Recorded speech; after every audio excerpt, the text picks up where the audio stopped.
IPL 2024 season ముగిసిన అనంతరం Rohit Sharma Mumbai Indians ఫ్రాంచైజీని వీడనున్నాడని జాతీయ మీడియాలో వార్తలు చక్కర్లు కొడుతున్నాయి. ప్రస్తుతం ముంబై జట్టులోని ఒకరు ఈ విషయాన్ని మీడియాకు లీక్ చేశారని కథనాలు వస్తున్నాయి.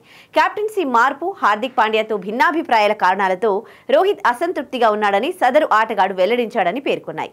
అంతేగాక వచ్చే ఏడాది జరగనున్న ఐపీఎల్ మెగా వేలంలో రోహిత్ శర్మ పాల్గొననున్నట్లు సమాచారం. ఈ సీజన్ ముగిసిన అనంతరం ఫ్రాంచైజీలు తమ ఆటగాళ్లలో 3 లేదా 4 మాత్రమే రిటైన్ చేసుకునే అవకాశం ఉంటుంది. ఈ జాబితాలో ముంబై తరపున జస్ప్రీత్ బుమ్రా, హార్దిక్ పాండ్యా, సూర్యకుమార్ యాదవ్ హాట్ ఫేవరెట్ గా ఉంటారని అందరికీ తెలిసిందే. అయితే ముంబై ఫ్రాంచైజీతో కొనసాగడానికి రోహిత్ శర్మ ఇష్టపడకపోతే రోహిత్ స్థానంలో తిలక్ వర్మ లేదా విదేశీ ప్లేయర్ను అంటి పెట్టుకునే అవకాశం ఉందని ప్రచారం సాగుతోంది.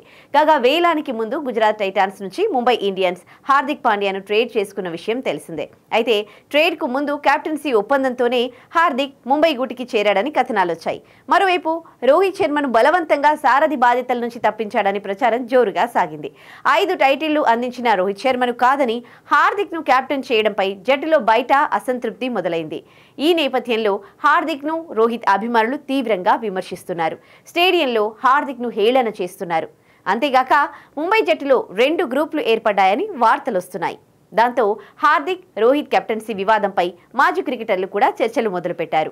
హార్దిక్ ను కెప్టెన్ గా కొనసాగిస్తారని కొందరు మాజీలు అభిప్రాయపడగా, గొడవను సద్దుమణచడానికి రోహిత్ కు తిరిగి సారథి బాధ్యతలు అందిస్తారని మరికొందరు తమ వాదన వినిపిస్తున్నారు.